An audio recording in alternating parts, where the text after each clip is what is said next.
Միքայել Կարսյանն է, մեր հյուրը, ողջույն Միքայել, ճարտարապետ, մասնագիտությամբ, դիզայներ, ընդ որում մասնագիտացած ես, արդեն տարիներ շարունակ զբաղվում ես սրճարանների, ռեստորանների, ընդհանրապես սնունդ մատուցող, չէ, տարածքների դիզայնով։ Հյուրընկալությամբ։ Այդպիսի յուրահատուկ ուղղություն ես ընտրել աշխատանքային եւ հաջողած, ասեմ քեզ, որովհետեւ ֆանտաստիկ պրոյեկտներ կան, որտեղ բոլորս էլ եղել ենք, ես նկատում եմ, թե շուտ մեծամասնություն մեր ունկնդիրների գիտիկ ու աշխատանքներից շատերը, այսինքն զուտ իր անձնական փորձով կարող է պատկերացում ձևավորել, թե ինչ ես արել որպես աշխատանք։ Եվ ոչ իման Երևանում, Գյումրիում, այլ երկրներում նշեցիր Ղազախստանում, չէ, մի քանի Ուզբեկստանում հաջողած պրոյեկտ, ինչու Ուզբեկստանում։ Ես այդպես գտել են, հա։ Այնքան YouTube-ով նայեցի ուզբեկական խոհանոց, հետաքրքրվեցի այդ մշակույթով բանով, մեկ էլ հանկարծ մի օր Instagram-ին գրում են ուզբեկներ, որ տեսել ենք ձեր աշխատանքները, ուզում ենք մեզ մոտ էլ տենց մի հատ գործ անեք, շատ զարմացած ես, սկզբից մտածի կաղա պրանկ է։ Google-ն է կապե քեզ, հա, Google-ը տեսնելով, Instagram-ը, այո։ Հա, այսինքն տեսնելով, հա, դրա դեպքում Instagram-ի լոգոն ռամկա եմ արել, կպցել եմ օֆիսը, հետաքրքիր բան է շատ։ Իսկ միգուցե հիմա նշենք ամենահայտնի աշխատանքները, որովհետև կարծում եմ շատ ունկնդիրներ առանձին գիտեն մեր հյուրին եւ չգիտեն, որ այդ աշխատանքները իրեն են պատկանում։ Ես բացարձակ դեմ չեմ, եթե մի քանի քո պատկերացրած լավ աշխատանքներից նշես, որ գործերն են։ Դե ես վերջի օրինակ, ասենց ասեմ, մի 5-6 տարվա գուցե ասենց նշեմ, հա, հայտնիներն են Կացինը, Կտուրը, Դարգետը, Գրիլյան, Գյումրիում, Կումկուման, այո, Կիլիկիա բիստրոն, Օրիենտա հյուրանոցը հիմա շուտով կբացվի, շուտով ասած երևի մի 8 ամսվա ընթացքում կբացվի մեծ հարսանյաց ռեստորանային համալիր, որի հիմա բրենդինգի վրա աշխատում ենք, մի երկու հատ սկսված, բայց դեռևս սառեցված պրոյեկտներ կան, զուտ խտաբանության պատճառով են սառեցվել էլի Գյումրիում, բայց Գյումրին դարձել է իմ ամենասիրած լոկացիաներից մեկը, որտեղ ես այդ մշակույթի շունչը, գաստրոնոմիկ այդ ամբողջ բույրը զգում եմ Հայաստանի, դե ամենահասարակ մարդու հետ որ շփվում ես, դու զգում ես այդ մարդը փոքր ժամանակ թատրոն է գնացել ու կարաս խոսես իր հետ, եւ երաժշտությունից, եւ թատրոնից, անգամ ամենահասարակ արհեստավորները կես բառից արդեն քեզ հասկանում են դու ինչ ես ուզում անես, որտեղ իրանց մեջ այդ շունչը, այդ գենը կա։ Հին քաղաքն են, չէ, լավ պահպանել Գյումրիում, դուր է գալիս, ես որպես ճարտարապետ, հա, լուծումները չեմ ուզում վերադառնալ Երևան, այդ աստիճան եմ սիրում Գյումրին, իրանց եմ շատ սիրում գյումրեցիներին, այդ կոլորիտը, այդ խոսելը, այդ հյուրընկալությունը, չեմ կարող բացատրեմ, շատ քիչ եմ ասում դեռ։ Միքայել, գործի մեջ, առասարակ, պատվիրատուների հետ բանավեճեր ունենում ես, օբյեկտը չեն կարող չլինել, իհարկե, բանավեճեր, բայց ոչ ինչ-որ վատ էներգիա վեճեր։ Դե ռեժիսորներ օրինակ որ ֆիլմ են նկարանում, կինոստուդիան սկսում է թելադրել իր, չէ՞, էմոցիոնալ, միանշանակ, արվեստրա չի կարող լինի։ Ինչ է լինում այդ դեպքում։ Ավելի շատ դուք եք համոզում, արդյունքում թե ձեզ են համոզում։ Նայեք, ես բացարձակ մեծամիտ մարդ չեմ եւ ես համարում եմ, որ ինչքան էլ ես գիտեմ, ապրել եմ, այդքան էլ պետք է իմանամ ու դեռ ապրեմ։ Որովհետեւ մարդը ամբողջ կյանքում սովորում է։ Դու սովորում ես ամենահասարակ մարդուց։ Ամենատգետ մարդուց դու կարող ես սովորել այնպիսի բաներ, որոնք հետո վերհիշում ես ու քեզ համար կարծիք կազմում, թե այս մարդուց ոնց ես այս բաները սովորեցի։ Լավ։ Չնայած մեծամտություն չհամարենք, տգիտությունը մեկի համար տգիտություն է, մյուսի համար օրինակ գիտություն։ Դա էլ է ամեն ինչը հարաբերական։ Բայց ասենք sense պրոֆեսիոնալ եւ ոչ պրոֆեսիոնալ, լավ, մասնագիտացված եւ ոչ մասնագիտացված։ Գալիս է պատվիրատու, որը բացարձակ քո ոլորտից չի, այլ ոլորտից է, բայց քեզ բերում է նենց գիտելիք ու էներգիա, որից դու միացած ռեստարտ ես լինում եւ հասկանում ես, որ քո գործի որակը լավացավ դրանից։ շատ դες դեպքեր են եղել։ Սկզբից ջղայնանում ես, ասում ես, ով այս բան չի հասկանում, ինչի ինքը ինձ ասում սենց կամ հետո որ դու դնում ես մի կողմ այդ ամբիցիաները եւ փորձում ես մի հատ նորից մտածել քո արածի շուրջ, տեսնում ես, որ այդ մարդը ճիշտ էր։ Այսինքն չեք ասում, որ ինչ ես խառնվում, դու մասնագետ չես, ես մասնագետ եմ։ Չէ, դες բան չկա։ Նշեցիք վայրեր, որտեղ հեղինակ եք, տարբեր են, բայց եւ հետաքրքիր է, կա ինչ-որ մի առանձնահատկություն, որ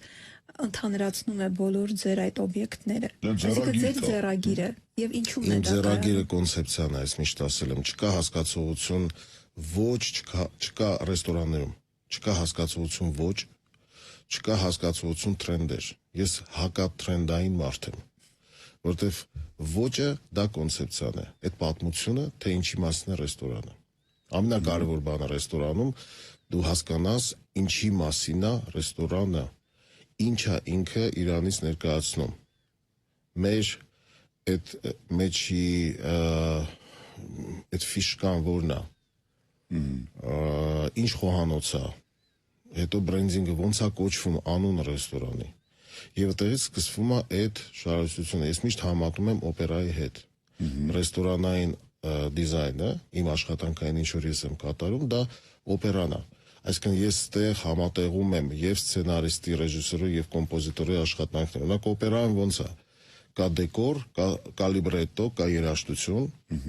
կա դեկոր եւ ռեժիսորական աշխատանք։ Դերասանները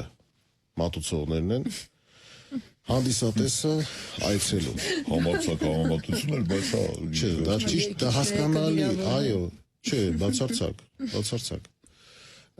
Եվ եթե օպերան ներկայացումը հետարքիր է, մարդը էլի ուզում է գա, օրինակ Mea Culpa-ն, Խաթաբալադ, ինչի են շատ հաջողված ներկայացումներ։ Մարդիկ կան 20 անգամ եղել են, ես այս մարդկանց գիտեմ, 20 անգամ գնում են Mea Culpa ու էլի կգնան։ Որովհետև դու ամեն անգամ այդ ֆրազաների մեջ, այդ բեմադրության մեջ տեսնում ես բացահայտում ես քո համար մի նոր բան։ Ռեստորանը պետք է տենց մի բան լինի։ Դրան օգնում է ճոխ խոհանոցը որակյալ, հետաքրքիր դիզայնը, լուծումները, սպասարկումը, դու քեզ զգում ես ոնց որ տանը։ Անունն են հիշում։ Գիտես, այստեղ արի մի քիչ խորանանք։ Բանն այն է, որ հաճախ մենք երբ որ մտնում ենք նոր ռեստորան, նորաբաց, որը որ տրենդային է հիմա, չէ, այսպես բոլորը ուզում են այնտեղ սեղան ամրագրել եւ այլն, նույնիսկ այսպես հերթ են կանգնում, հա, այդպիսի ռեստորաններ կան, այսօր տեղ չկա, եկեք վաղը կամ մյուս օրը, այդպես է նոր տեղը լավ բացվում, չէ, անմիջապես ուշադրության մեծ հոսք է գնում այցելուների, որոնք նոր տեղ են փնտրում, նոր տպավորություններ, միգուցե էմոցիաներ, խոհանոց, մարդկանց կտեսնենք, մեզ կցուցադրենք, չէ, վերջում դա էլ կա։ Նախքին հին ժամանակներում այդպես գեղեցիկ հանդերձանքով մարդիկ գնում էին թատրոն, չգիտեմ, նույն քո ասած օպերա եւ այլն, հիմա նաեւ կարող են ռեստորան։ Լավ, ես վստահ եմ, որ շատ ես եղել տարբեր տեղերում, եվրոպական մեծ մասամբ քաղաքներում, կարող ես այսպես հերահար անշուք մի շինությունում, որը Միշլենի աստղ ունի, այնտեղ լավ խոհարար է աշխատում, մտնում ես դիզայն էլ չկա, ճռճռան աթոռներ, ինչ որ գույնը թափած պատեր, չէ, ինչ որ ոչ մի բան չկա, թանկ սպասք է դրված, սպասարկումն է մի եսիմ ինչ չէ, բայց տեսնում ես հերթագրված են այնտեղ մարդիկ մի ամիս շուտ եւ գներն էլ մեղմ ասած խելքին մոտ չեն, այսինքն շատ բաներ կա, որ մենք հաճախ կապում ենք գեղեցիկ դիզայների աշխատանքի եւ այլն, բայց իրականում երևի ուրիշ հանգամանքներ կան, որը նույնիսկ այդ էլ եմ ասում, անհերապույր բոլոր առումներով տարածքում մարդիկ մեծ ոգևորությամբ ժամանակ եւ գումար են ծախսում, որպեսզի այդտեղ լինեն, մի կտոր բան ուտեն, հա, փորձեն խոհարարի աշխատանք եւ այլն։ Այ կուզենա ասել, որքան է դիզայնի դերը կարեւոր ռեստորանի հաջող աշխատանքի մեջ։ Այդ վերլուծությունը տարբեր ֆորմատներ են։ Գյումրիում Պոլոզմուկուչ ռեստորան կար հայտնի, որը դեռևս 1880-ական թե 90-ականներին էր բացվել։ Շշմելու ռեստորաններ, դե սովետի ժամանակ ինքը էլի կար, մի 6-7 տարի առաջ վերջի անգամ մտանք, այն շունչն էր լրիվ, ասենց մտնում է ահավորված սպասարկում ուտելիքը փչացրել էին։ Բայց մեկը այդտեղ մտնոլորտը նենց էր, որ մենք հաճույք ստացանք եւ դուրս եկանք։ Եվ գյումրեցիների սիրած տեղերից էր, այն հին տեղերից էր, որ գյումրեցիք միշտ տանում են հյուրերին պատիվ են տալիս, եւ նմանատիպ էլի տեղեր արդեն անուն հանած կոնկրետ ինչ-որ անձի շուրջ պտտվող կոնցեպտով։ Լավ, ինչ-որ մեկի մոտ, օրինակ, լավ, այդ լրիվ ուրիշ մի հատ կոնցեպտ է, այստեղ արդեն ենթագիտակցության վրա ազդում է այդ պատմությունը, այդ ամեն ինչը, որ այդտեղ այս մարդն ա եղել կամ այս հին ժամանակա բացվեցով դա օգնում է քեզ Մարսել Կիսահուն միսը, որը որ մատուցում են, չէ՞։ Թեկուզ, բայց ամեն դեպքում դու այդ էմոցիան ստանում ես։ Եթե խոսքը գնում է նորաստեղծ ռեստորանների մասին, միանշանակ դիզայնը շատ մեծ դեր է խաղում։ Նախ եւ առաջ զուտ տեխնիկական տեսանկյունից տարածքի զոնավորումը, ճիշտ խոհանոցի նախագծումը, այդ ամեն ինչը շատ կարևոր են։ Շատ կարևոր է, այդ գիտելիքը շատ կարևոր է, որ ունենա դիզայները, ստեղծողը, որը իհարկե աշխատում է թիմի հետ։ Ես մենակ չեմ աշխատում։ Ինձ հետ աշխատում են շատ լուրջ պրոֆեսիոնալներ, առաջի հերթին իմ թիմից, իմ թիմակիցները ես չեմ անվանում իրանց աշխատողներ, ես չեմ սիրում այդ թիմակիցներ։ Իմ աշխատողն է, իմ թիմակիցներ, չեմ սիրում այդ բառը, աշխատող։ Որտեվ մենք մի շնչով ենք ապրում եւ աշխատում եւ մեզ մոտ sense իմ ստուդիայում շատ ընտանեկան վիճակ է։ Եվ նաեւ իմ գործընկերները, որոնց հետ աշխատում եմ խոհանոցի, մասնագետներ, խոհարարներ, ռեստորանային զարգացման մասնագետներ եւ իհարկե շատ կարեւոր է բրենդինգը, որ ես ունեմ շատ մտերիմ լավ ընկերներ, դա բրենդն է եւ ջինջ բրենդինգ ընկերությունները, որոնց հետ արդեն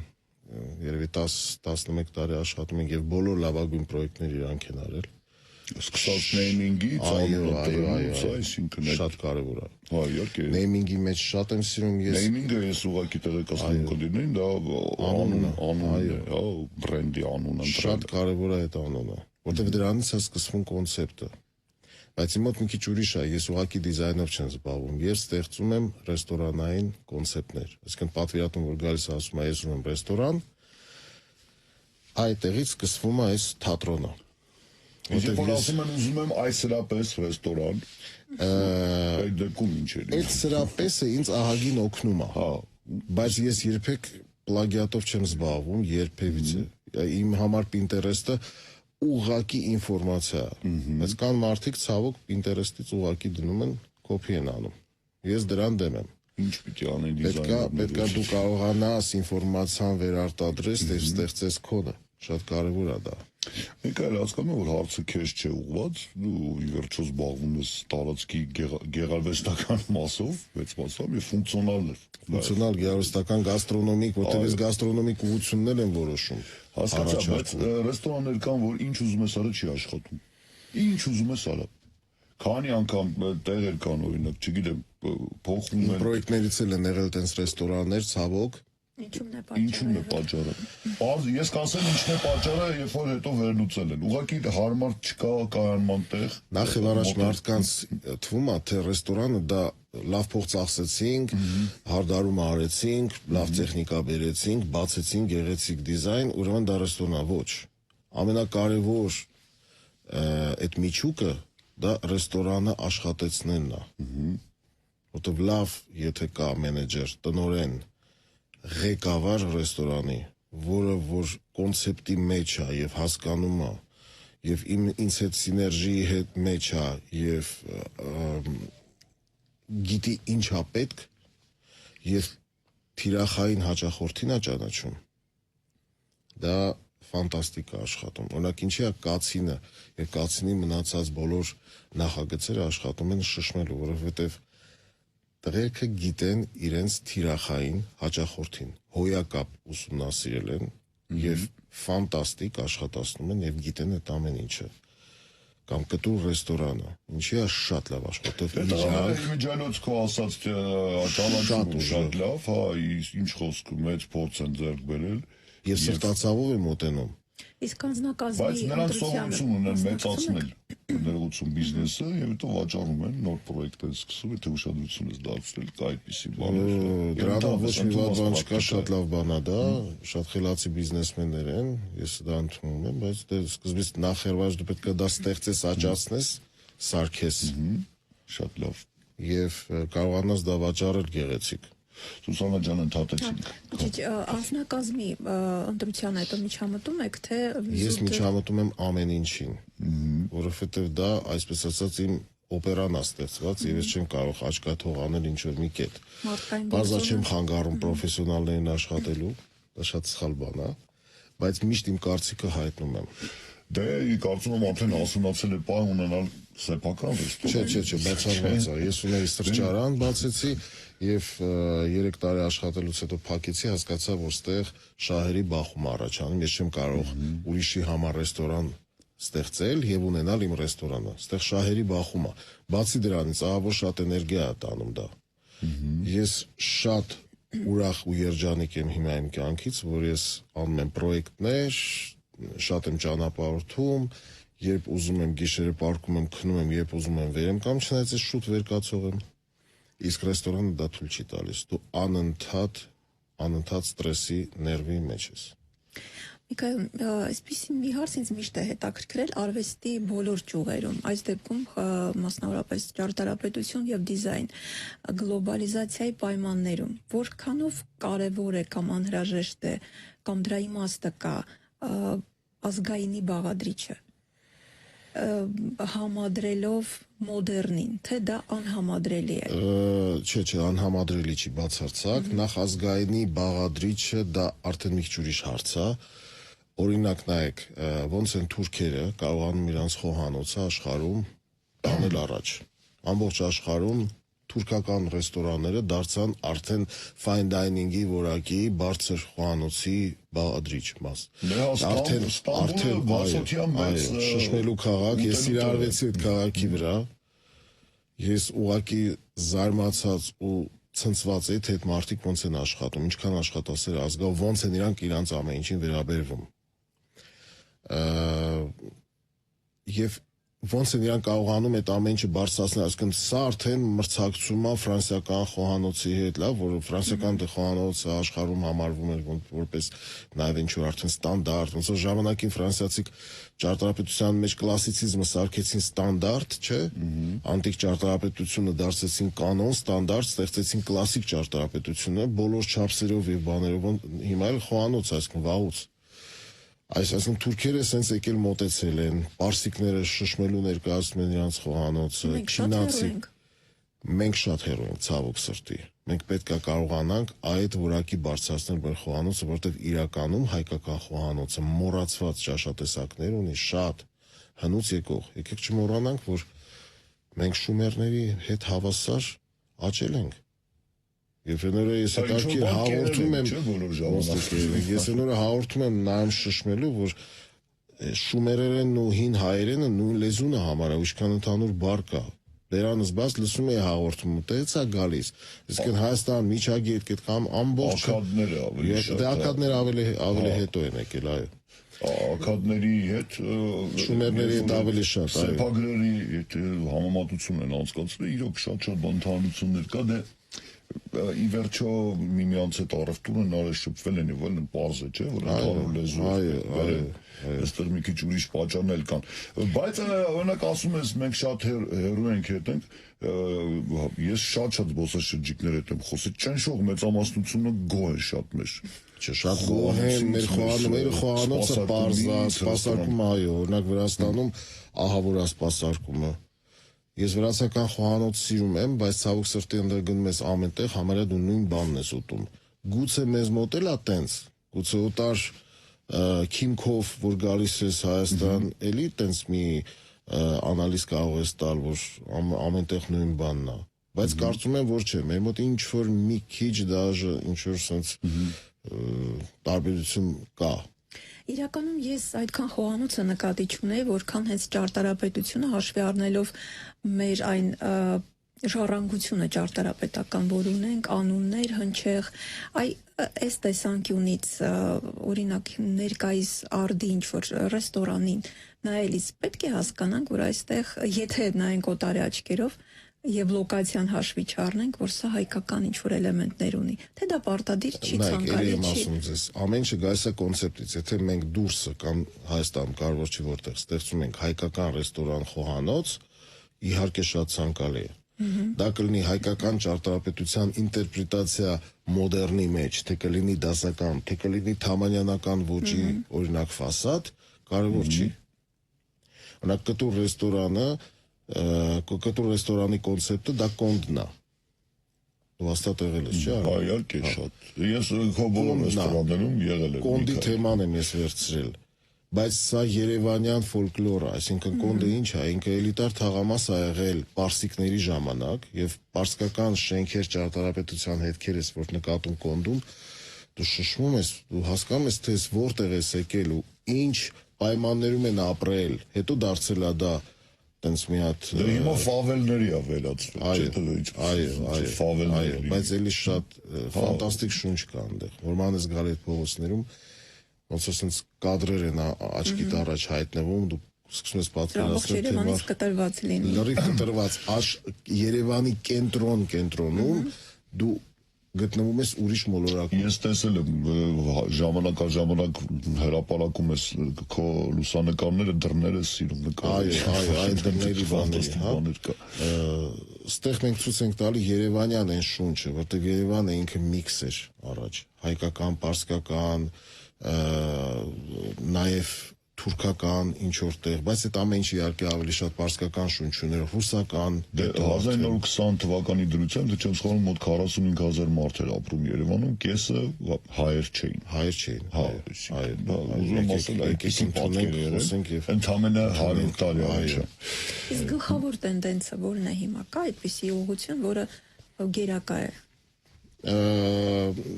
Տենդենսներ իմ համար տենդենսներ չկան ռեստորանի մեջ։ Եթե խոսենք տենդենսներից, հիմա տենդենսը մաքսիմալ պարզ խոհանոցն է, մաքսիմալ պարզ, մաքսիմալ բաց, որպեսզի մարդիկ պրոցեսին հետևեն նայեն։ Այդ ապակու հետևում աշխատող Կարևոր չէ ապակու հետևն է թե բաց է, բաց շոու խոհանոց, որ երևում էր։ Չէ շատ կային։ Շատ կային։ Առաջի բաց խոհանոցներից էս Մարե Գուստոն ռեստորաններ Աբովյանի վրա, որ անցնում էր ու ես այն ժամանակ տղեկին համոզեցի եկեք բերեք պատուհանի մոտ այդ պիցա սարքողին կանգնենք, պիցայոլոյին մարդիկ անցնում են վերաներ բաց, կանգնած նայում են ոնց էր ինքը այդ պիցաները ստանում այդ խմորակը։ Բայց դա էլ չէ մարքեթինգային քայլ։ Միանշանակ մարքեթինգային քայլ է, հետո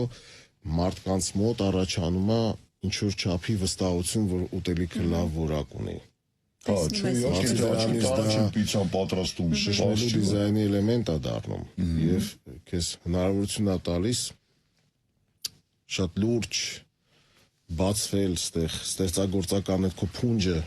սիրամար գետ պոչը բացել, այսպես ասած, լավ։ Իսկ տենց որ ասեմ տրենդեր, այ հիմա մոդա, ասենց ես այդ մոդա բառից պայթում եմ, որտեղ էլ եմ ասում մոդա նայք, հետարքիր բան ասում։ Տենդենսներ եւ տրենդեր կարելի է խոսել, օրինակ բնակելի ինտերիերների մասին, օրինակ մարդը սիրում է դասական ոճի բնակարան ունենալ, ուզում է, կամ մոդեռն, լավ, կամ սիրում է օրինակ անգլիական, ամերիկյան ոճի տենց կիսակլասիկ, տաք, ծաղկավոր բաներով, աբույներով, պաստառներով, այո, բնակարան։ Ստեղ չես կարող ասես, չէ, քո տունը ունի չգիտեմ ինչ կոնցեպտ։ Տանը կոնցեպտ չկա, տան կոնցեպտը մարդն է եւ իր ցանկությունը, թե ինքը որտեղ է ուզում իրանց գալ։ Այդ դեպքում կարող ես ասել, որ ես աշխատում եմ, օրինակ, ես սիրում եմ այս ոճի մեջ ինտերիեր անել, բայց ես քանի որ բնակարաններով եւ տներով չեմ զբաղվում երբեք, իմ համար դա ռեստորաններում, հորեկայում փակ թեմա չի կարող լինի։ Կոնֆլիկտ կա, ոնց կարաս դու ստեղծես չինական ռեստորան կլասիկ, ինչ որ կլասիցիզմի ոճի մեջ կամ ոչ ինչ որ կպցնել։ ռեստորանի կոնցեպտը անունն է եւ Սուշի ռեստորանը ինչպես կարող է այլ կերպ լինել, քան ցածր սեղաններ, չէ, ամեն ինչ կարելի է անել սուշին շատ մոդեռն, մինիմալիստական եւ ինչ որ sense աննորմալ միջավայր ստեղծել եւ այնտեղ sense մի հատ փայլուն սև սեղանի վրա պատկերացնում ես 250 սուշի ա դրած, որ արժի $1000։ Չէ, նույնիսկ ամենալավ սուշին այդքան չարժի։ Այդքան չարժի։ Համաձայնվի ամեն ինչ իր գին ունի, չնայած կան օրինակներ 120 գրամ ուտելիքը, թեպետ շատ որակով պատրաստած, այնպիսի գնով են քեզ վաճառում, որ նույնիսկ զարմանում ես ինչպես ստացվեց։ Բայց իրանք հենց այդ էմոցիան են քեզ վաճառում, որ դու գիտակցում ես, որ դու այդ 120 գրամ ուտելիքին մի հատ հսկայական գումար ես վճարում եւ մարդիկ կան ամբիցիոզ, որ այդ իրանց համար ուղղակի ինքնահաստատման շշմելու տարբերակ է, էլի, միջոց է։ Միքայել ջան, բայց ընդունի նաև, որ այսօր Սիրամարգինի այդ գեղեցիկ պոչի մասին խոսեցիր, որ նույնիսկ ամենագեղեցիկ նման պոչի հետևում սովորական հավիք համակ է, հասկանում ես, եթե գեղեցիկ մասը անես։ Դրա համար, ես ավելի շատ սիրում եմ գնալ ուտելու վայելելու համը։ Ինձ համար իհարկե շատ կարևոր է միջավայրը, մաքրությունը, այսինքն բարձր չէ, որ ավելի հարմարավետ ես քեզ զգում, երբ որ կողքդ շուրջդ մաքուր է, նախ եւ առաջ, լավ սպասք է, բայց ես գնում եմ ռեստորան համը վայելելու, քիմքով էմոցիաներ ստանալու, հասկանում ես, չնայած հասկանում եմ, որ ամեն ինչ բայց միջավայրից դու հաճույք ես ստանում միանշանակ դու հաճույք ես ստանում միջավայրից։ Կա ինչ-որ բան, որ կուզենաս հավելել, ինչի վրա ես հիմա աշխատում, որ օրինակ մեջդ, այո, ինչպես միշտ այդ հոգի, ջանք, եռանդ, ամեն ինչ դրել ես եւ սպասում ես հանգուցալուծման։ Ցանկացած այն պրոյեկտ տենց է։ Ես մի պրոյեկտ չկա, որ ջանք, հոգի չդնեմ։ Չի ստացվում ինձ մոտ։ Հիմա Ուզբեկստանում ենք անում մի հատ նոր պրոյեկտ, առաջինը վերջացրեցինք, մի հատ fast food էր, à-la KFC։ Սամարկանդում շատ մեծ ձայն հանեց, իհարկե, այդպես բում արեց, որտեղ շատ գեղեցիկ ֆասադ սարքեցինք, նախագծեցինք։ Սամարկանդը շատ գովում են։ Շշմելու քաղաք է, պատմական, եւ ես այնքան կարդացել էի ու նայել էի, հետո գնում եմ այդ ամեն ինչը իմ տեսածն ու կարդացածը, այնտեղ տեսնում ես Իհարկե դա առանձին թեմա է, թե Թամերլանը, Ուբեկը եւ այլն այնտեղ։ Ահա, շատ ուժեղ։ Այնտեղ էլ միջտադարյան այդ մտավորականությունը, ասեմ, հոյակապ գիտնականների շարք ունեն, մենք խոսել ենք Ալբերունին եւ այլն, այսինքն մենք շատ հաճախ։ Դե 3 դպրոցները, 3 մեդրեսեները, որ սարքել է, առաջին հենց Ուլուղբեկի սարքածն է։ Այդտեղ ուսանել են նենց դեմքեր, որոնք հետո շատ այո, մեծ լումա են։ Եվրոպական աստղագիտության մեծ դպրոց կա, որը որ հիմնականում սնուցվել է այդ արևմտյան արևելյան ներողություն։ Արևելյան, այո, արևելքը շատ մեծ ժառանգություն է թողել Եվրոպային, շատ մեծ։ Ուզբեկստանի պրոյեկտը վերադառնալով թեմային մի հատ շատ ուժեղ rooftop ռեստորան ենք սարքում այնտեղ, էլի իրանց թեմայով, չեմ ուզում ասել ուզբեկական, որովհետև Սամարկանդը բացարձակ Ուզբեկստան չի, ուզբեկական չի, ստեղ ավելի շատ պարսկական, տաջիկական կուլտուրան է, գերակշռում, բայց իրանց այսպես ասած արևելյան եւ անունը էլի բրենդինգ արեցինք այստեղ, բրենդ ընկերության հետ, անունը դրեցինք Զինդա, որը նշանակում է կենթանի, զենդե, պարսկերեն բառն է, էլի հետարքի պրոյեկտ կլինի շատ։ Կրասնոդարում ենք անում 3 հարկանի մեծ, էլի շատ ամբիցիոզ ռեստորանը, պաֆեսն է, այսպես ասած, ունելու։ Կոչվելու է Յուգա բրենդինգ ընդեղ արեցինք այնտեղի շատ ուժեղ բրենդինգ ընկերության հետ, այո։ Հարավային խոհանոց, այսպես ասած, էլի կոնցեպտը ես եմ խոհանոցային ստեղծել, առաջարկել ինչ լինի։ Էմիրություններում նոր վերջացրեցինք Օրդա ռեստորանը, որը որ բացվեց ամսի 3-ին մարտի։ Կարծում նա էլի ձայն լավ կհանի Այո, Զալատա Արդա, ոսկե հորդայի կոնցեպտն եմ ես վերցրել, չի ուզում էլի ուզբեկական ռեստորան անունը դնել, միջին ասիական խոհանոց ընդհանրացված է։ Խոսքով Միքայել Կարծյանին խլի են անում այդ կողմերը։ Ու Երևանում էլի մի քանի նոր պրոյեկտ ունենք Գյումրիում, հիմա սկսել ենք Երևանում Մոսկովյանի վրա իտալական ռեստորան ենք սարքելու, կոչվելու է Bold Italic։ Շատ լավ, մենք կարող ենք անվերջ խոսել, հետաքրքիր բանը միաժամանակ ինչպես ես հասցնում դրանք պետք է գնալ, չէ, թռիչքներ, Այնց է այն հետաքրքիր կյանքը ճամփորդություններով Չաչարանքի տապաշխարանք, ինչպես ասում են, եւ Միքայել Կարծյանն էր, ճարտարապետ, դիզայներ մեր ջուրը, լեսից դենից խոսեցինք ընդհանուր ինչ որ հետաքրքիր ինֆորմացիայով փոխանակվեցինք եւ դա մեր կնդրի առաջ, ինչպես ասում ուսում եմ հաճելի էր, դες այս զրույցը հագել ռադիոլսողներ, մենք ավարտին հասցրեցինք եւս մեկ ուրիշ նորություններ, շնորհակալություն, որ լսեցիք մեզ, շնորհակալություն, որ մենք արդեն վաղուց ընկերություն ենք անում, այնպես չէ, որ հյուրի կարգավիճակում ենք այստեղ սպասում, բայց այնուամենայնիվ շնորհակալություն, որ ժամանակ տրամադրեցի իրական մեզ մոտ։ Շնորհակալություն հրավերի համար։